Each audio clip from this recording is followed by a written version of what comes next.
नमस्कार मित्रांनो, मुख्यमंत्री माझी लाडकी बहीण या योजनेसंदर्भात एक महत्त्वाची अपडेट आलेली आहे। ती अपडेट नेमकं कोणती आहे ते आपण या व्हिडिओच्या माध्यमातून पाहणार आहोत। मित्रांनो, तुम्ही पाहू शकता, मुख्यमंत्री माझी लाडकी बहीण योजनेच्या पात्र लाभार्थ्यांच्या बँक खात्याशी आधार क्रमांक जोडण्यासाठी मोहीम राबवावी असे महिला व बालविकास मंत्री आदित्य तटकरे यांनी सांगितलेले आहे। मुख्यमंत्री माझी लाडकी बहीण योजनेच्या लाभाचे वितरण हे 17 ऑगस्ट 2024 या दिवशी करण्यात येणार आहे। तर 31 जुलैपर्यंत अर्ज केलेल्या ज्या पात्र लाभार्थी महिलांना आधार जोडणी केलेल्या त्यांच्या बँक खात्यात थेट लाभ हा मिळणार आहे, म्हणजे डीबीटी मार्फत हा लाभ मिळणार आहे। ज्या पात्र महिलांच्या बँक खात्याशी आधार जोडणी केलेले नाही अशा लाभार्थ्याचे बँक खात्याशी आधार क्रमांक जोडून घेण्यासाठी जिल्ह्यात विशेष शिबिराचे आयोजन करावे असे आदित्य तटकरे यांनी सांगितलेले आहे। आधार जोडणी झाल्यावर या पात्र लाभार्थ्याच्या खात्यात योजनेचा लाभ मिळणार आहे असे महिला व बालविकास मंत्री आदित्य तटकरे यांनी सांगितलेले आहे। ज्यांच्या बँक खात्याशी आधार क्रमांक जोडलेला नाही त्यांनी आधार जोडणी करून घ्यायचं आहे, तरच तुमच्या बँक खात्यामध्ये पैसे येणार आहेत, अन्यथा तुमच्या बँक खात्यामध्ये पैसे पडणार नाहीत। या योजनेत आतापर्यंत 1,35,00,000 लाभार्थ्यांची यादी तयार झालेली आहे। या योजनेच्या लाभार्थ्यांना थेट बँक खात्यात डीबीटी द्वारे लाभ जमा करण्यात येणार आहे, म्हणजे डायरेक्ट बेनिफिट ट्रान्सफर याद्वारे बँक खात्यामध्ये पैसे जमा होणार आहेत। पात्र झालेल्या लाभार्थ्यांपैकी सुमारे 27 लाख लाभार्थी हे महिलांच्या बँक खात्याशी त्यांची आधार जोडणी केलेली नाही। या लाभार्थ्याच्या बँक खात्याशी आधार क्रमांक जोडण्याची विशेष मोहीम प्रत्येक जिल्ह्यात राबवावी, कोणताही लाभार्थी योजनेपासून वंचित राहणार नाही याची दक्षता प्रशासनाने घ्यावी। त्यासाठी जिल्हास्तरीय बँकर्सची मदत घेण्यात यावी। येत्या 17 ऑगस्ट पर्यंत जास्तीत जास्त लाभार्थी महिलांच्या बँक खात्याशी आधार क्रमांक जोडून घ्यावेत अशा सूचना तटकरे यांनी दिलेल्या आहेत। तर मित्रांनो, 17 ऑगस्ट पर्यंत तुम्हाला जास्तीत जास्त बँक खात्याशी आधार क्रमांक हे जोडून घ्यायचा आहे। त्याच्यानंतर आणखी एक महत्त्वाची अपडेट आहे।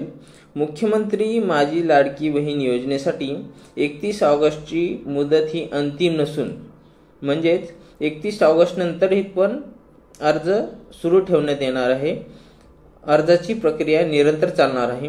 दिनांक 31 ऑगस्ट नंतर आलेल्या पात्र लाभार्थ्यांनाही या योजनेचा लाभ मिळणार आहे असेही कुमारी तटकरे यांनी सांगितलेले आहेत।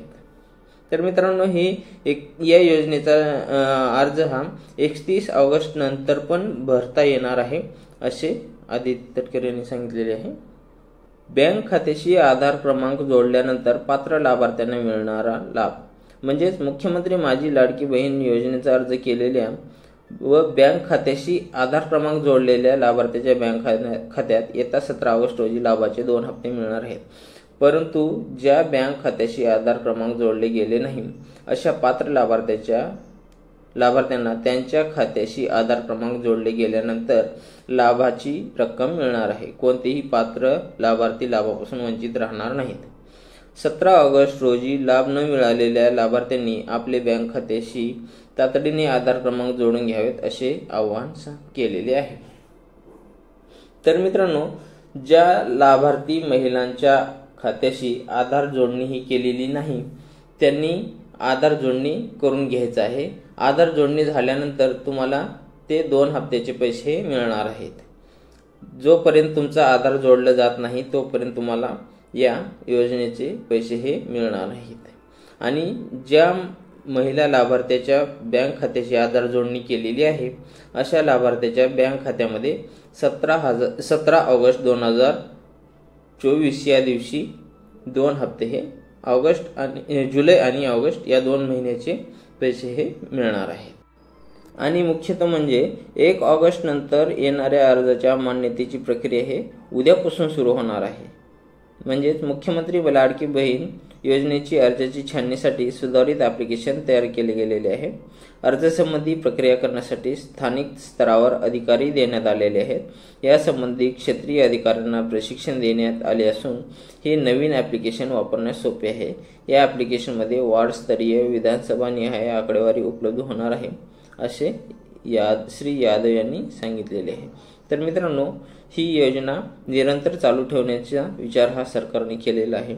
1 ऑगस्ट नंतर जे अर्ज येणार आहेत त्याची मान्यता हे उद्यापासून सुरू होणार आहे, असे श्री यादव यांनी सांगितलेले आहे। तर मित्रांनो, बँक खात्याशी आपला आधार क्रमांक जोडलेला आहे का नाही हे कसं चेक करायचं, आणि जर बँक खात्याशी आधार क्रमांक जोडलेला नाही तर काय करायचं, या संदर्भात आपल्या चॅनलवर व्हिडिओ बनवलेला आहे। तो पाहून घेऊन आपल्या बँक खात्याशी आधार क्रमांक हा जोडून घ्यायचा आहे। तर मित्रांनो, अशा प्रकारची ही अपडेट होती। धन्यवाद मित्रांनो। जय हिंद, जय महाराष्ट्र।